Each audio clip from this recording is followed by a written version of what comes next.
오늘 어린이 주일이네요. 예, 오늘 어린이 주일날 아마 제가 알기로는 어린이들에게 선물이 따로 준비가 되어 있는 걸로 알고 있는데 주일학교에서 준비한 거 맞나요? 다 줬나요? 아, 준비되어 있습니까? 이따가 아이들 하나씩 받아갔으면 좋겠고, 나는 아무리 생각해도 아직까지 나는 어린이인 것 같다. 예, 그런 분들을 받아가는 거 제가 허락하겠습니다.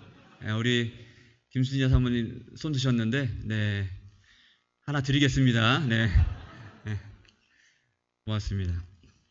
자, 오늘 우리 자녀들에 대한 얘기를 좀 함께 나누려고 해요. 또 개인적으로는 또 저도 두 아이를 둔 부모로서 자성의 어떤 설교이지 않을까라는 생각이 들기도 하고, 또 우리 교회에 대한 하나님께서 주신 또 비전의 말씀일 수도 있을 것 같고, 함께 마음을 또 나누고 또 함께 이것들을 기도 제목 삼고, 또 우리 교회에 우리 까비떼 교회처럼 우리 교회도 아이들이 잘 자라갈 수 있도록 함께 기도를 많이 해주시길 주님의 이름으로 부탁드립니다.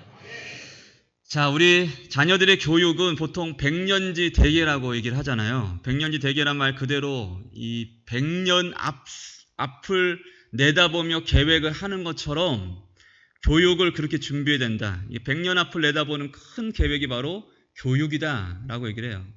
선교지에서도 사실 중요한 게 우리 선교사님 너무나 선교 사역을 잘하고 계시는데 교육입니다. 교육. 아이들의 교육이 그 나라를 결정하고 그 가정을 다르게 만들 수 있기 때문에 그래요. 그만큼 자녀 교육은 너무나 중요합니다. 100년을 내다보며 계획을 세워야 될 만큼 우리 자녀 교육이 중요하다라는 거예요. 아마 이것은 이견을 가진 분들은 별로 없을 거예요. 왜냐하면 우리들의 자녀들은 우리의 미래이기 때문에 그렇습니다. 자, 그렇다면 우리들의 자녀 교육, 이 백년지 대계라고 말하고 있는 이 자녀 교육의 가장 중요한 주제는 뭘까? 이 말씀을 우리가 기준으로 좀 생각해 볼 수 있었으면 좋겠어요. 누가복음 10장 27절 말씀 같이 한번 읽어볼까요? 같이 읽겠습니다. 시작. 대답하여 이르되 내 마음을 다하여 목숨을 다하며 힘을 다하며 뜻을 다하여 하나님을 사랑하고 또한 내 이웃을 내 자신과 같이 사랑하라 하였나이다. 아멘. 주 너의 하나님을 사랑하라라고 말씀합니다. 주 너의 하나님을 사랑하고 내 이웃을 내 몸과 같이 사랑하라. 이것이 우리 자녀들에게 평생 가르쳐야 될 가장 중요한 중심 주제다라는 거예요. 이게 우리 자녀들의 미래를 결정하는 가장 중요한 테마가 된다는 겁니다. 그러면 우리는 우리의 미래를 결정하는 이 자녀 교육을 제대로 하고 있을까? 한 조사기관에서 작년에 교회를 좀 잘 출석하고 있는 아이들 대상으로 조사를 했는데 어떤 조사를 했냐면 가정에서 대체 무슨 대화들을 하는가 이런 조사를 했다고 해요. 1위가 뭐냐면 보통 자녀들과 부모님이 대화하는 것들 중에 1위가 취미생활에 대해서 얘기를 하는데요. 제 생각에는 좋아하는 가수라든지 춤추는 거 그리고 만드는 거 이런 취미생활 이런 것들 얘기하는 것이 아닌가 싶어요. 그리고 친구 문제 누구 때문에 힘들다든지 누구를 만났는데 그 친구가 좋은 친구라든지 이런 것들을 많이 얘기를 나눈대요. 그런 다음에 뭘까요? 성적, 그죠? 진로, 이런 것들에 대해서 대화하는 것으로 나왔다고 합니다. 자, 그러면 그 예수 믿는 아이들 대상으로 조사한 거거든요. 이 가정에서 그러면 신앙에 대해서는 얼마만큼 대화를 할까? 좀 안타깝긴 한데 신앙, 성경, 하나님 이런 주제로 대화 나누는 것이 얼마나 되냐면 3, 4개월에 한 번꼴로 이런 주제에 대해서 잠깐 대화를 나눈다고 얘기를 해요. 여러분 우리 주일에 아이들 한 번 잠깐 말씀 나누고 예배 드리는 거 너무나 소중한 일이잖아요. 그죠? 그럴지라도 아이들이 가장 오랜 시간 보내는 곳은 가정입니다. 가정이 신앙 교육의 장이 돼야 된다는 거예요. 그런데 우리가 그렇게 하고 있지 못한 거죠. 그래서 주일학교를 보내요. 주일학교를 보내기 위해서 좀 큰 교회도 찾기도 하고 여러 가지 애를 씁니다. 코로나 이후에는 이 주일학교가 더 힘들어져 가지고 옛날에는 아시는 거예요. 여름 성경학교 이런 거 하면 북만 쳐도 아이들이 많이 모였어요. 쭈쭈바만 준다고 해도 아이들이 많이 모였습니다. 지금은 그러지 않아요. 제가 엊그저께 어느 목사님 통화하는데 제가 조금 이렇게 뭐 사역이 조금 이렇게 내가 잘하고 있나 이런 고민에 대해서 잠깐 제가 얘기를 하는데 그 목사님이 이런 얘기를 하는 거예요. 본인이 속해 있는 노회 그 산하에 있는 한 120여 개의 교회 중에 주일학교가 있는 교회가 5개 내지 6개 교회밖에 없대요. 우리 아이들은 신앙으로 양육을 해야 되는데 가정에서는 3, 4개월에 한 번 하나님 얘기, 성경 얘기 할까 말까고, 또 주일학교를 보내야 되는데 주일학교 보낼 만한 교회가 100여 개의 교회 중에서 서너 개밖에 없고, 그나마 유치부가 있는 교회는 우리 교회도 지금 아직 유치부가 없거든요. 더 없고, 어떻게 우리 신앙교회를 해야 된다는 말입니까?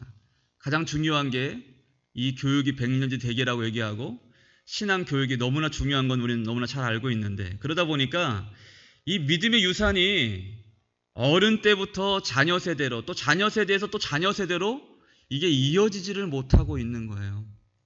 여러분, 우리는 어떻게 이 믿음의 유산을 잘 이어갈 수 있는 것을 성공할 수 있을까?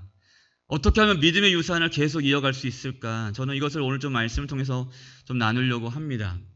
첫 번째로, 그러려면 먼저 우리 부모 세대가 하나님을 사랑하는 세대가 돼야 됩니다. 믿으십니까? 하나님을 사랑하는 세대가 돼야 돼요.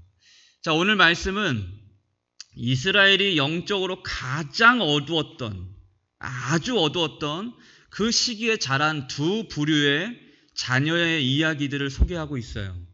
바로 그 제사장 엘리의 아들이었던 홈리와 비느하스, 그리고 한나의 아들로 소개되고 있는 사무엘, 이 두 부류가 이제 소개되는 이야기입니다. 먼저는 홈리와 비느하스는 제사장이었죠. 때문에 하나님에 대한 지식은 있었던 인물들입니다.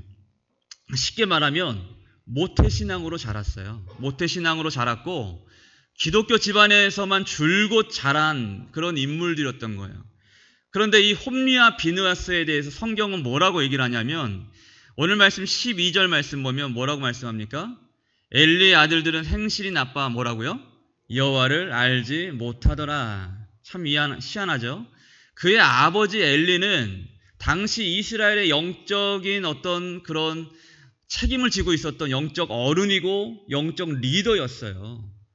그리고 그 가정에서, 한마디로 목회자 가정에서 또는 중직자 가정에서 이 아이들이 기독교 계통의 어떤 그런 삶을 배우면서 미션 스쿨을 다니고 직장도 기독교 계통의 직장을 자동으로 취업을 하게 되고 늘 하나님을 가까이 할 수밖에 없는 위치에서 이들이 자랐습니다. 그런데 성경은 뭐라고 말씀해요? 그들이 하나님을 알지 못하더라 라고 말씀하고 있죠. 어떻게 하나님을 모를 수가 있어요? 문제는 아버지 엘리에게 있었습니다. 우리 22절 말씀 같이 볼까요? 같이 읽겠습니다. 시작. 엘리가 매우 늙었더니 그의 아들들이 온 이스라엘에게 행한 모든 일과 회막문에서 수종드는 여인들과 동침하였음을 듣고. 아멘. 엘리가 매우 늙었다라는 것은 엘리가 이제 어떤 영향력을 점차 잃어가고 있을 때를 말하고 있는 거예요. 가정에서의 아버지 역할도, 또 나라의 어떤 그 영적인 어떤 그런 모든 분위기를 책임져야 되는 이 엘리가 자신의 영향력을 잃어갈 때쯤 이 아들들이 간음의 죄를 범하게 되는데, 그것도 회막에서 수종주는 여인들 한 명이 아니라 많은 여인들을 건드립니다. 그런 일이 있어요. 율법이 정한 중범죄를 저지르게 된 거예요. 근데 그러면 어떻게 해야 돼요? 율법이 정한 규례대로 아이들을 또 좀 처결해야겠죠, 그죠? 근데 엘리의 반응이 어떻습니까? 24절 말씀 보면 이렇게 얘기를 합니다. 내 아들들아, 그리하지 말라. 내게 들리는 소문이 좋지 아니하니라. 너희가 여호와의 백성으로 범죄하게 하는도다. 내 아들들아, 그리하지 말라. 이것이 그가 내린 책망의 전부였어요. 여러분, 말씀드린 대로 민족의 거룩을 책임져야 될 인물이었는데, 엘리는 백성의 거룩을 위해서라면, 여러분 마치 곰팡이가 이렇게 피어 있으면 여러분 곰팡이를 그대로 두면 어떻게 돼요? 계속 번지게 되죠.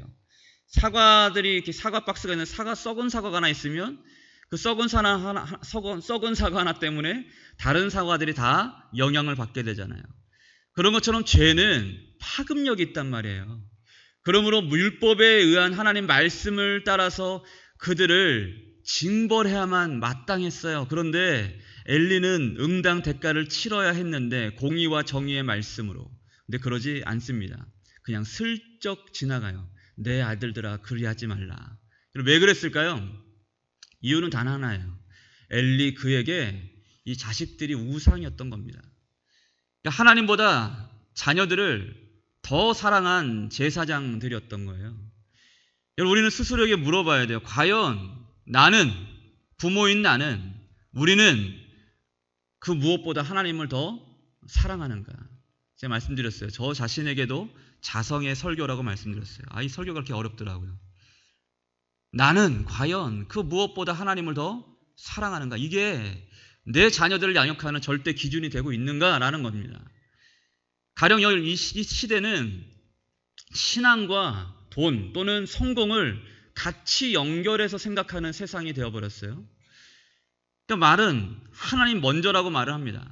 그러나 우리의 마음은 그렇지 않은 부분이 있는 거예요. 그러다 보니까 신앙과 현실 사이에서 적당한 타협이 계속 만들어지는 겁니다. 그런데 여러분, 예수님 분명히 이렇게 경고하며 말씀하세요. 마태복음 6장 23절 말씀, 24절 말씀 보면 한 주인이 두 주인을 섬기지 못할 것이다 라고 말씀하죠. 혹 이를 미워하고 저를 사랑하거나 혹 이를 중히 여기고 저를 경히 여김이라. 너희가 하나님과 재물을 겸하여 섬기지 못하느니라 라고 말씀합니다. 이 말은 무슨 말이냐면 신앙과 돈을 연결해서 우리는 살 수 없다는 얘기입니다. 돈이 필요 없다는 얘기가 아니에요. 그런데 신앙과 돈을 연결해서 돈과 성공과 신앙을 함께 연결해서 신앙생활을 하는 것 자체가 불가능하다는 말이에요. 왜? 하나님과 재물을 함께 나란히 둘 수 있는 개념이 아니기 때문에 그래요. 여러분 이스라엘이 완전히 망하게 됐을 때 여러분 그들의 마지막 모습은 어땠냐면 하나님께 제단을 쌓고 그 제단에서 하나님을 향한 거룩한 제사를 드려야 될 그들이 그 제단 옆에다가 그 땅에 다른 신을 세워놓습니다. 이해가 되십니까? 하나님도 섬기고 그 땅의 신도 그 옆에 세워놓고 여러분 이렇게 두 마음을 품고 있으면 어떻게 하나님을 온전히 섬깁니까?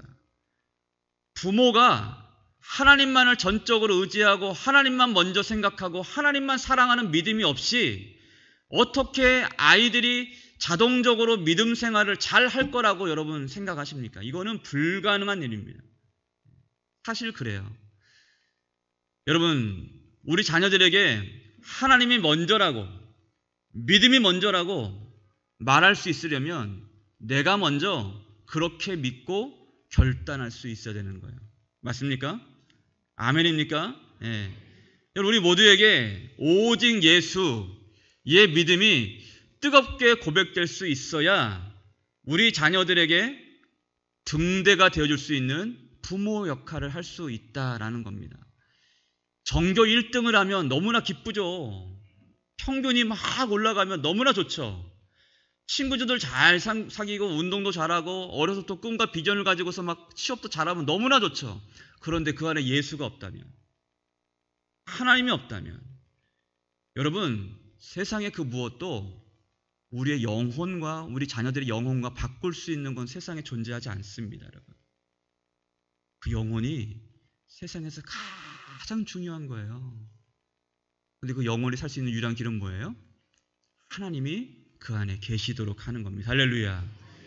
여러분 이 믿음으로 우리가 이 자녀 교육에서만큼은 타협하지 않을 수 있어야 돼요. 이게 쉬울까요? 쉽지 않아요. 그래서 나한테 먼저 부모가 애매한 신앙으로 갈등하고 있으면 자녀 교육 제대로 할 수가 없다는 얘기를 하고 있는 거예요. 이해가 되십니까? 자, 두 번째로 우리가 믿음의 유산을 잘 이어가고 전수하고 믿음 있기 위해서 성공하려면 부모인 우리가 먼저 말씀의 사람들이 돼야 돼요. 첫 번째는 뭐였어요? 하나님이 먼저인 믿음의 세대가 돼야 된다. 두 번째는 뭐라고요? 말씀의 사람들이 돼야 된다. 여러분, 엘리의 자녀들은 그야말로 천방지축으로 행동을 해서 많은 사람들을 괴롭게 합니다. 그냥 뭐 제사를 드리러 이렇게 왔을 때 고기를 자기 갈고리로 탁 걷어다가 내가 제일 좋은 거 취하고 가져가고 뭐 이렇게 천방지축으로 많은 사람들을 힘들게 했어요. 여러분, 엘리는 어두운 시대에 그래도 나름 좋은 제사장 같아 보이는 사람이었습니다. 그런데 자녀들을 믿음으로 양육하는 데는 실패했어요. 왜 그랬을까요? 자녀들을 말씀으로 양육하지 않았기 때문에 그래요. 잠언 29장 18절 말씀 같이 한번 볼까요? 같이 읽읍시다. 시작. 묵시가 없으면 백성이 방자히 행하거니와 율법을 지키는 자는 복이 있느니라. 아멘. 여기서 방자이라는 말은 뭐냐면 풀어놓다, 내버려 두다라는 의미가 있어요. 예? 여러분, 아무리 자녀가 이쁘고 너무나 사랑스러워도 자녀가 마음대로 하도록 풀어놓는 부모는 세상에 많지 않아요. 만약 그런다면 그 부모가 뭔가 정서적으로 정상적이지 않는 부분이 있다는 겁니다.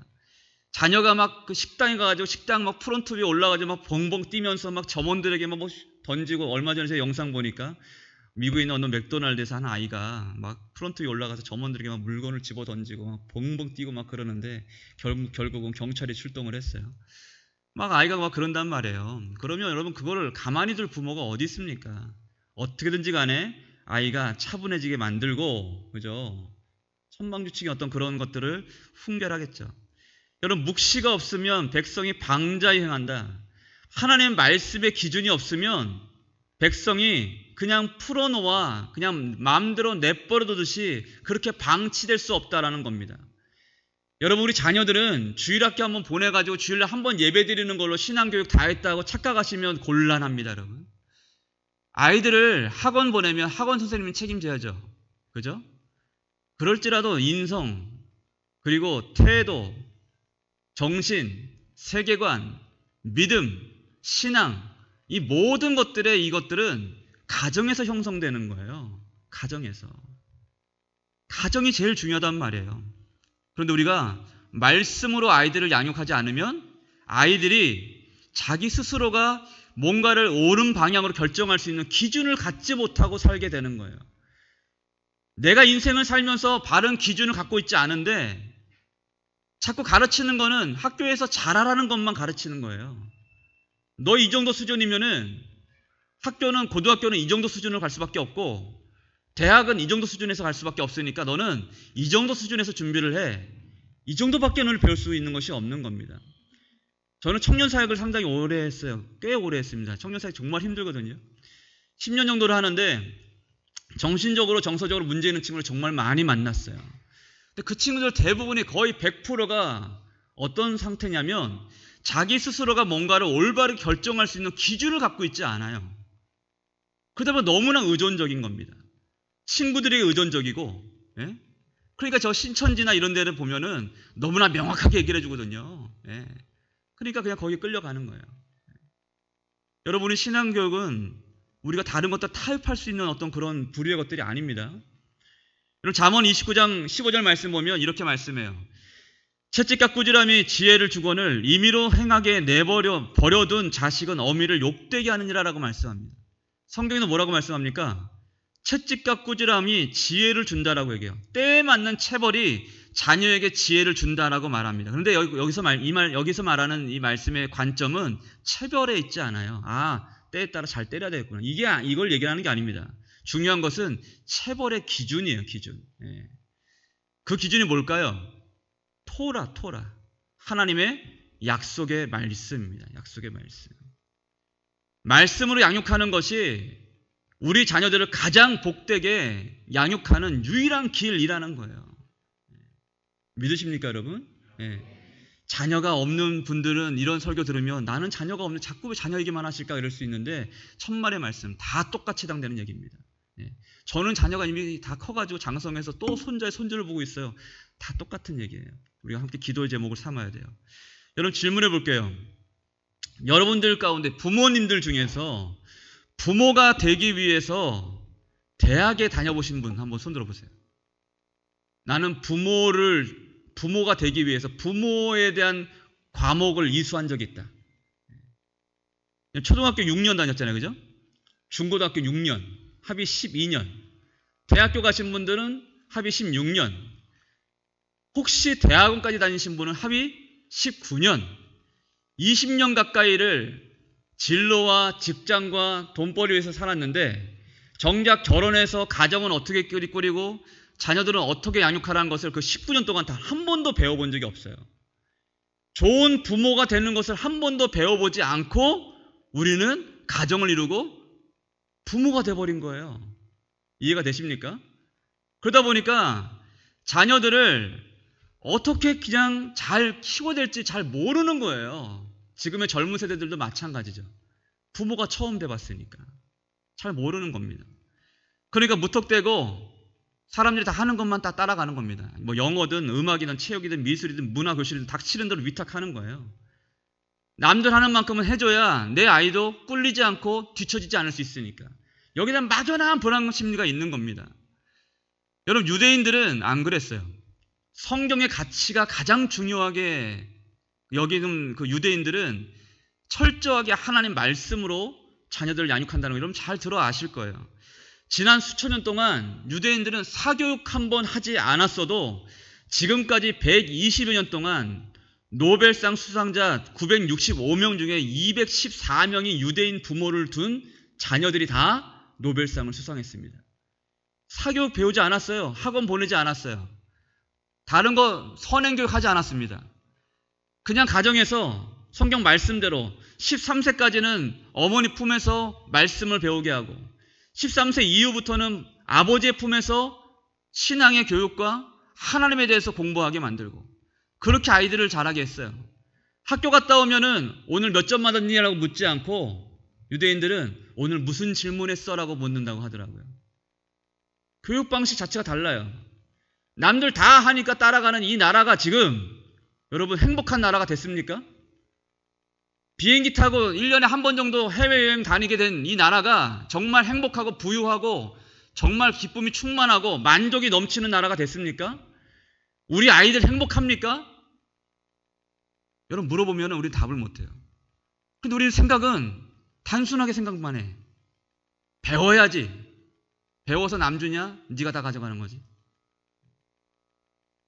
학교 보내고 뭐 보내고 여러분 그거 다 한다고 열심히 여러분들 돈 벌어가지고 아이들 학교 보내고 대학 보낸다고 그게 우리의 의무를 다하는 것이 아니라는 얘기를 말씀드리는 거예요.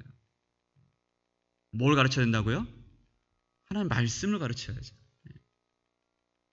지난 교회에서 학원을 많이 보내는 우리 부모들 이제 신앙 교육을 위해서 이제 제가 우리 올해 초에 컴패션이라는 단체와 이제 자매 결혼을 맺고 제가 한 3년 이후 정도부터는 컴패션에서 하고 있는 이제 그로잉 이오일이라는 것을 제가 한번 우리 교회에서 한번 해보려고 합니다. 그걸 하게 되면은 돈이 좀 들어요. 아이들 간식비도 들고 선생님들을 위한 어떤 그런 여러 가지 프로그램도 준비하는 비용도 들고 그래서 어떻게 가격을 어떻게 책정할까 하다가 목사님이 좀 비싸게 딱 했어요. 우리는 좀 뭐랄까 이러면 사람들이 올까 생각이 들었어요. 예를 들면 뭐 15만 원, 20만 원, 30만 원 이렇게 책정하다 칩시다. 부모들이 어떻게 반응했을까요? 너무 비싸요. 일주일에 한 번 토요일 날 와서 3시간, 4시간 동안 성경 말씀을 가르치는 프로그램을 갖습니다. 6년 커리로. 비싸다는 거예요. 저는 사교육은 그렇게 열심히 돈을 많이 벌어가지고 100만 원, 200만 원 쓰면서 하나님 말씀을 가르치는데 돈 쓰는 부모를 저는 아직까지 본 적이 별로 없어요. 하나님 말씀이 진짜 하나님의 사람을 살리는데 하나님 말씀이 없이는 그 영혼이 살 수가 없는데 우리 아이들이 행복할 수 없는데 여러분 도대체 뭐에 투자하고 뭐에 우리 열심히 내고 살고 있는 겁니까? 한국교회가 왜 다음 세대가 문제가 이렇게 많이 어려움이 된지 아세요? 교회만 다 맡겼어요. 교회 다 아웃소싱 했습니다. 근데 교회가 막 다 큰 교회만 있지 않잖아요. 그죠? 그러다가 코로나가 왔네요. 코로나가 왔는데 아이들을 교회에 보내야 신앙교육이라도 받을 텐데 교회가 다 문을 닫아버렸어요. 그러다 보니까 아이들을 신앙으로 가르칠 수가 없었어요. 그 해에 3, 4년 동안 자란 아이들이 교회를 엄청나게 많이 떠났습니다. 교회 갈 이유를 찾지 못하는 거예요. 근데 어느 교회는 그때 오히려 부모님과 관계가 회복되고 하나님 말씀을 더 배우게 되고 신앙으로 더 깊이 있게 성장하게 되고 교회에서 예배드리지 못하면 가정에서 예배드리면 되지 라고 가정예배 운동이 시작되고 여러분 가정예배 드리면 난리 납니까? 우리 애들이 막 난리 할까요? 왜 주일만 신앙생활하는 날로 생각하세요? 일주일은 어디 갔어요? 주중은 어디 갔습니까? 부모 여러분, 성도 여러분, 말씀의 사람이 되십시오. 말씀을 경험하셔야 됩니다. 그냥 뜬구름 잡듯이 신앙교 가시면 안 돼요. 내가 먼저 말씀을 읽고 연구하고 마음에 새기고 순종할 수 있어야 돼요. 부모는 아이들에게 가장 좋은 시범 조교가 돼야 됩니다. 좋은 샘플이 되는 거예요. 제가 4년 전에 이제 몸이 좀 아프고 이제 목회가 많이 이제 고민이 되고 막 이랬던 때가 있다 말씀드렸죠. 그때 이후에 하나님께서 갑자기 저한테 이런 마음을 주셨어요. 너 청년들은 그렇게 많은 애들 가르치고 제자 훈련한다고 새벽에 나가가지고 밤 11시, 12시에 들어오면서 사역을 했으면서 왜 가장 가까이 있는 네 아이들은 안 가르치니? 라는 마음을 주셨어요. 근데 그 말이 목사인데도 제가 너무나 부담스러웠습니다. 왜냐하면 제가 우리 아이들하고 죄송하지만 하나님 얘기를 별로 해본 적이 없는 거예요. 부끄러운 얘기를 제 민낯을 공개하는 거예요. 하나님 얘기를 한 적이 없어요. 밖에 나가서는 너무나 좋은 교육자예요. 아유 우리 송길라 목사님 이마도 넓고 펀치라고 말도 잘하고 예. 또 전에 있는 막 교회 우리 장로님들은 제 손 잡는 걸 그렇게 좋아하셨어요. 제 손이 작아가지고 손 잡기가 편하다나. 그렇게 인정받고 사랑받는 목회자인데 가정에서는 저는 거의 폭군이었어요. 제 불안감 때문에 자녀들을 막 그냥 다그치고 그렇게 살았어요. 그러다 하나님께서 그런 마음을 주시고 나서 근데 바로 제가 아이들을 가르치려니까 가르칠 용기가 안 나는 거예요. 왜? 내가 그동안 아이들에게 보인 모습이 있잖아요. 나도 양심이 있지.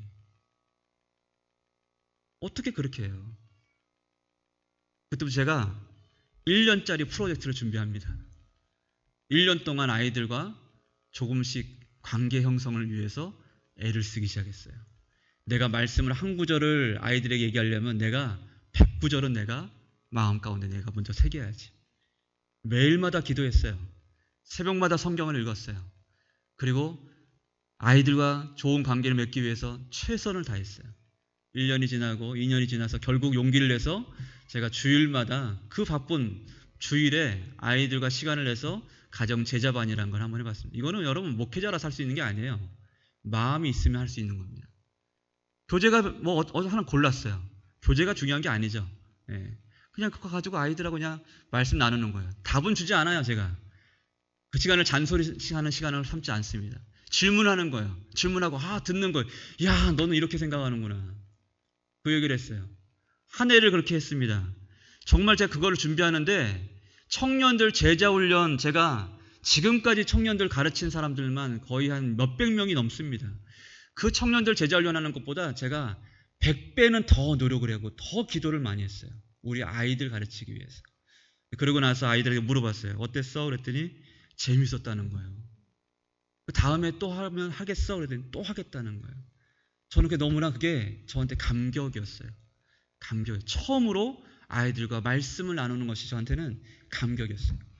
여러분 목사라서 할 수 있는 것이 아닙니다. 마음만 있으면 할 수 있는 거예요. 여러분 목사 자녀들은 자동빵 신앙 충만하고 성령 충만하게 자랍니까? 안 그래요 여러분. 안 그래요. 마음을 쓰지 않으면 우리 아이들 말씀으로 기를 수가 없어요. 제가 하나님 주신 마음으로 훈련했던 건 딱 한 가지였어요. 나부터 말씀으로 변화되자. 내가 안 바뀌네 누구한테 뭘 얘기를 하는가. 내가 말을 100마디를 할 거를 그냥 변화된 모습 한 번만 우리 아이들에게 보여주자. 내가 변화된 모습을 보여주면 내 변화된 등 뒤 모습을 보고 아이들이 그것을 기억해주며 나는 감사. 내가 남길 수 있는 게 뭐가 있을까? 그것밖에 없지. 그 생각밖에 없었어요. 지금도 부끄러운 부모이지만 그 생각에는 변함이 없습니다. 여러분, 말씀으로 살아온 부모, 말씀을 경험한 가정, 말씀이 나눠지는 자녀들, 여러분, 하나님께서 어떻게 책임을 안 지실까요? 인생에 아무리 험한 풍파가 만날지라도 그 안에 있는 말씀이 그 자녀들을 지켜줄 줄로 믿습니다. 여러분, 성경 읽으세요. 성경 읽으라고 있는 거예요, 여러분. 성경 읽고 성경을 새기세요, 마음 가운데. 그리고 성경 읽는 모습을 아이들에게 보여주십시오. 그리고 같이 나누십시오. 외식 한 번으로 아이들 환심 살려가지 마시고 말씀을 가르치십시오. 그게 아이들을 살리는 유일한 길입니다. 여러분들 하나님이 아니잖아요. 마지막으로 믿음 있게 성공하려면 우리 자녀들을 하나님께 맡겨야 됩니다. 홈리와 비느하스와 대조적으로 사무엘은 어떻게 합니까? 사무엘이 자란 시대는 매우 참으로 어두웠어요. 사사기 21장 25절 말씀 보면 그때 이스라엘 왕이 없으므로 각 사람이 각기 자기의 소견에 옳은 대로 행했다라고 얘기합니다.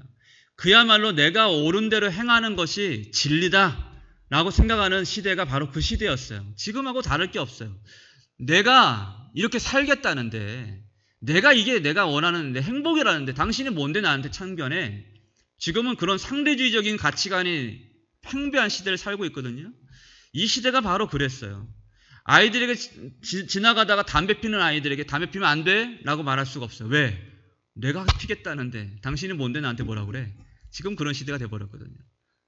얼마 전에도 우리 주차장에서 아이들이 뭘 먹고 뭐 쓰레기를 막 버리고 있길래 우리 전사님이 딱 보고 뭐라 한마디 할까 하다가 아유 얘기를 해봤자 전사님 뭔데 나한테 뭐라고 하세요? 이럴까봐 얘기를 안 했다 하더라고요. 제가 볼 때는 무서워서 피하신 것 같기도 하고 분명히 우리 전사님이 다가가면 전사님 등치를 보고 아이들이 분명히 쫄았을 텐데 그런단 말이에요. 요즘 그런 시대에 살고 있어요. 여러분 우리 그런 시대에 살고 있잖아요. 여러분 우리 청년들이 결혼하겠다는 안 하겠다는 이유가 뭐예요? 미래가 불분명하니까, 불투명하니까. 내가 우리 엄마 밑에서 잘 자랐는데 나도 행복하게 자라지 못했는데 내가 결혼을 해서 설령 아이를 낳는다고 하더라도 행복하게 키울 자신이 없는 거예요. 세상이 너무 어두우니까, 세상이 너무 불안하니까. 여러분 얼마 전에 그 노벨 문학상을 받았던 한강 작가도 그런 생각을 했다고 하죠. 다가오는 세상의 빛깔은 삭막하게 보였다. 잔혹한 현실의 일들을 볼 때 고민 없이 아이를 낳는 사람들이 무책임하게 느껴졌다라고 생각하고 아이를 낳을 생각을 안 했대요. 근데 남편이 아주 지혜롭게 설득을 해서 자녀를 낳고 잘 키우게 됐다고 얘기를 합니다. 여러분 그런데 그런 어두운 영적 배경에서도 사무엘은 별과 같이 빛나는 아이로 성장하게 됩니다.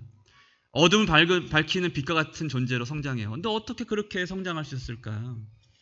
답은 한나의 믿음에 있었어요. 우리 2장 18절 말씀 같이 볼까요? 같이 읽겠습니다. 시작. 사무엘은 어렸을 때에 세마포 에봇을 입고 여호와 앞에서 섬겼더라. 아멘. 한나에게 사무엘은 정말 어렵게 얻은 독자였습니다. 여러분 잘 아시죠? 이런 독자를 하나님께 드리기로 서원하고 그 약속대로 그대로 순종합니다. 얼마나 애달팠을까요? 젖될 무렵이면은 이제 아이가 품에 옹알옹하고 이제 커서 이제 좀 아장아장 걸 때쯤 하나님께 맡겨버린 거예요. 내어드린 거예요. 여러분, 한나는 주저하지 않아요. 하나님께 온전히 맡겨드립니다. 이유는 뭐예요? 자신의 자녀를 자신의 소유로 생각하지 않았기 때문이었어요. 여러분, 우리 자녀들을 가장 성공적으로 키울 수 있는 유일한 길은 우리 하나님께 우리 자녀를 맡기는 길입니다. 여러분 믿으십니까? 그 길밖에 없어요, 여러분. 이 시대에서 우리 아이들을 어떻게 쫓아다니면서 양육하고 그들을 바른 길로 인도합니까? 부모에게는 그런 능력이 없어요. 지혜가 없어요. 세상은 너무 악해요. 우리 자녀들을 온전하게 기를 수 있는 유일한 방법은 사랑의 하나님께 그 우리 아이를 믿음으로 내어놓고 맡기는 거예요. 그러기 위해서 어떻게 맡겨야 될까요? 자녀를 위해서 눈물로 기도하시길 바랍니다. 눈물로 기도하세요. 염려하지 마시고 기도하십시오. 어느 책에서 그런 글귀를 봤어요. 자녀를 위한 최대의 투자는 부모가 눈물로써 기도하는 것. 자녀를 위해 눈물을 뿌리며 기도하라. 기쁨의 단을 거두리라. 이런 얘기를 해요. 여러분 성 어거스틴의 이야기를 들어보셨을 거예요. 그가 방황하고 아주 방탕하고 타락한 인생을 살 때 암브로시우스라는 감독이 그의 어머니 모니카에게 이렇게 얘기합니다. 잘 아시는 문장이에요. 뭐라고 얘기했을까요? 눈물로 기도한 자녀는 결코 망하지 않는다. 저는 이걸 정말 믿습니다. 제가 어떻게 여기 강단에서 이렇게 말씀을 전합니까? 우리 어머니가 기도를 평생 쉬지 않았기 때문이죠. 그 말이 모니카 뇌리에 박혔어요. 그때부터 어머니 모니카는 다른 것 하지 않고 포기하지 않고 아들을 위해서 계속 기도합니다. 결국은 성인 어거스틴이 돼서 탕자 어거스틴이 성인 어거스틴이 돼서 많은 사람들을 하나님의 구원으로 인도하는 감명을 주는 믿음의 사람들이 됩니다. 그렇다면 여러분 무엇을 위해 기도해야 될까? 한 가지만 말씀드리고 마치려고 해요. 뭘 위해 기도해야 될까요? 우리 자녀들이 예수를 만나는 복을 누리도록 기도하시길 바랍니다. 조용민 목사가 이번에 이제 부흥에 오시는 조용민 목사 이런 얘기를 해요. 우리 자녀들이 예수를 만나는 것은 있으면 좋고 없어도 괜찮은, 그래서 이번 기회에 만나면 좋고 안 되면 다음 기회에 만나면 되지라고 말할 만한 그런 것이 아니다. 이것은 정말 좋은 일이고 반드시 이루어져야 하는 일이다. 예수님을 만난다는 것은 우리 자녀들이 인생의 가장 중대한 사건이다. 우리 자녀들이 예수를 만나도록 기도하시길 바랍니다. 다른 거 기도하지 마시고 이것을 위해서 기도하십시오. 예수가 그 마음에 계시면 예수가 그 인생을 책임지실 것입니다. 그러면 다 끝나는 거예요. 하나님께 맡기고 우리는 두 발 쭉 뻗고 그냥 자녀를 위해서 기도하면 됩니다. 기도하면 돼요. 요한복음 15장 말씀 이렇게 말씀해요. 너희가 내 안에 거하고 내 말이 너희 안에 거하면 무엇이 원하는 대로 구하라. 그리하면 이루리라. 그래서 가장 중요한 건 뭐예요? 너희가 내 안에 거하는 것. 내 말이 너희 안에 거하는 것. 여러분 다시 정리하면 말씀드립니다. 우리는 우리 자녀들, 우리의 손자들, 그들을 다 책임질 수 없습니다. 인정하셔야 돼요. 하나님께 맡기십시오. 우리 여러분들은 기도하는 부모로 사십시오. 말씀의 사람이 되십시오. 우리가 말씀의 사람이 되고 변화되어 기도하는 사람으로 살 때 우리 자녀들 하나님께서 놀랍게 역사하셔서 그 자녀를 통해서 또 그 자녀의 자녀를 통해서 하나님의 나라가 임하게 되고 하나님의 영광이 나타날 줄로 믿습니다. 우리 좀 시간이 많이 지났지만 함께 찬양하면서 오늘은 우리 자녀들 한번 축복했으면 좋겠고 우리 부모 세대를 한번 축복했으면 좋겠어요. 하나님께서 우리를 지키십니다. 하나님 너를 지키시는 자매 찬양하면서 우리 서로 축복했으면 좋겠어요.